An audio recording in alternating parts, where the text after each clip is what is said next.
Hi, today we're going to talk about triangle pose in this tutorial. Let's get into it. So triangle pose starts like a warrior two position. And so the setup for the warrior two is going to go a long way to help you in your triangle.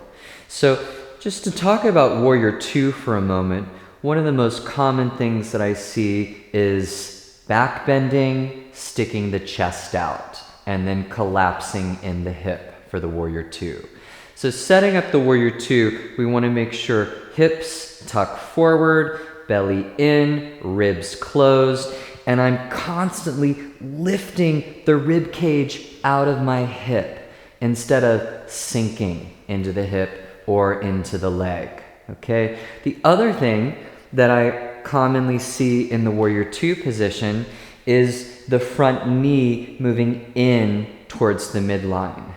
This is actually dangerous over time as it puts stress on the inner part of the kneecap. So important in the warrior two and also in this triangle position that the knee remains over the heel, okay? So once we have the warrior two set up, the next thing I do to enter the posture is flip the palms, look over my shoulder, and then move my elbow to the inside of my knee.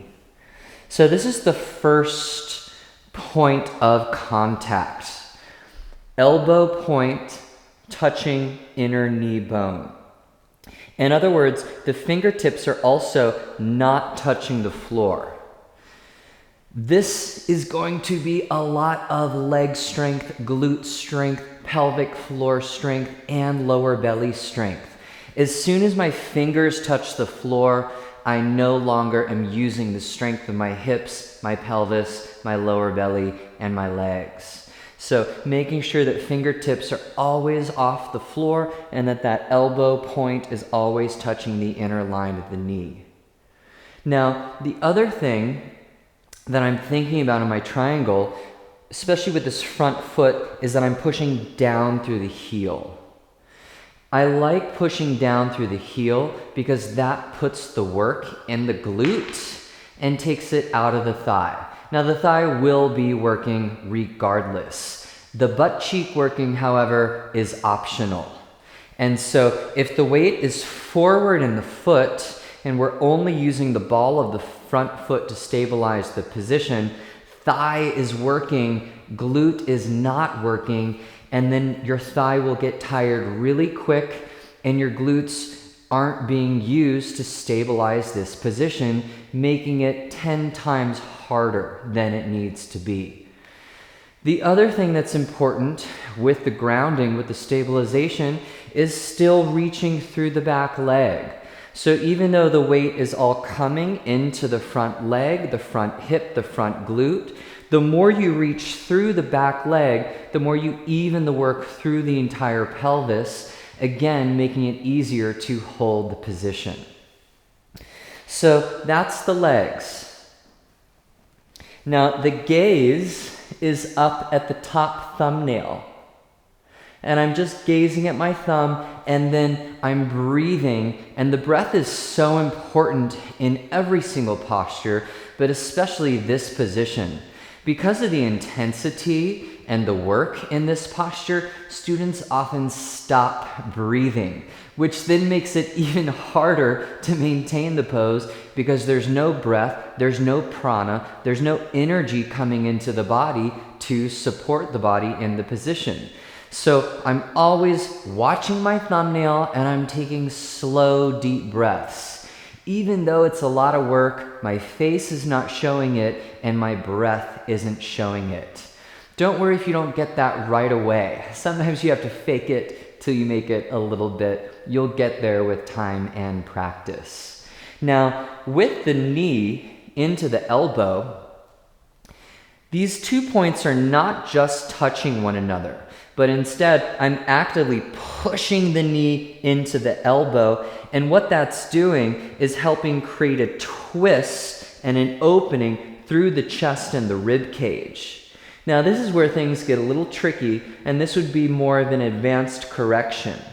But oftentimes, students find the twist, they find the opening through the chest, but then the chest is sticking out, they're in a little bit of a back bend, and instead of their head going this way, their head and their spine are actually veering past the back of the leg. So what's going to keep everything in one line here, once I press the elbow into the inner knee, helping to create the twist, and then I close my bottom ribs to bring my spine in line with my front leg. Back leg still active, front elbow still pressing into the knee, and I'm grounding through the front heel so that my glute is supporting the posture. Whew! Even 10 seconds of that is a lot of work. I'm going to switch the legs just to cover a few more points in this posture. The final thing that I think about, look out for, and correct, actually, I'll say there's two more things I think are important in this position. One is that the hip is in line with the knee. We all are trying to avoid the work. As long as you're avoiding the work, there's going to be suffering. Yoga happens when there is a full embrace of the present moment, a full embrace of the energy of the triangle pose, for example. And so instead of, what I often see is students lifting the hips above the front knee so that they don't have to do the work and they aren't reaching the full intensity of the posture. So always important that the hips come down in line with that front knee. It's difficult, but that is how you get stronger, is holding, breathing, and maintaining those difficult moments. If you're always avoiding that intensity, you're not going to get stronger, you're not going to progress in your yoga practice. Now, the last thing I want to talk about in the triangle pose is this little triangle right here, okay? If you see in between my rib cage and my thigh, we're making a tiny little triangle pose. Now, the other place where students collapse is right here, and they end up rounding and dropping the rib cage. It looks pretty good, but there's a big difference between this triangle and this one.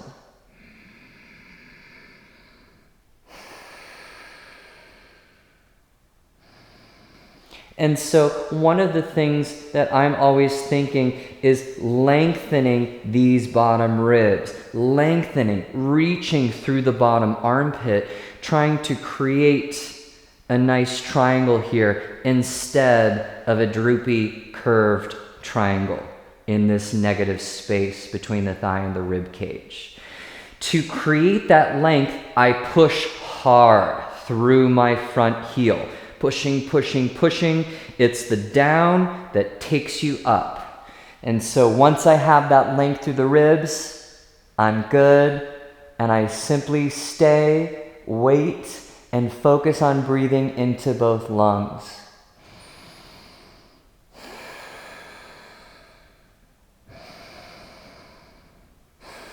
To come out, we inhale back to warrior two. Exhale, straighten the leg. Whoo! And then you can switch the sides. So I encourage you to practice this posture, great pose to build strength through the pelvis, through the legs, through the glutes, through the lower abdomen. This posture is also a marriage between the heart and the lungs. It creates a cardiovascular effect, like you just went on a 5-mile jog simply by holding the triangle pose for 45 seconds. I hope this video has been informative and gives you some tips and tricks to put into your own triangle pose. Thanks for tuning in. See you soon.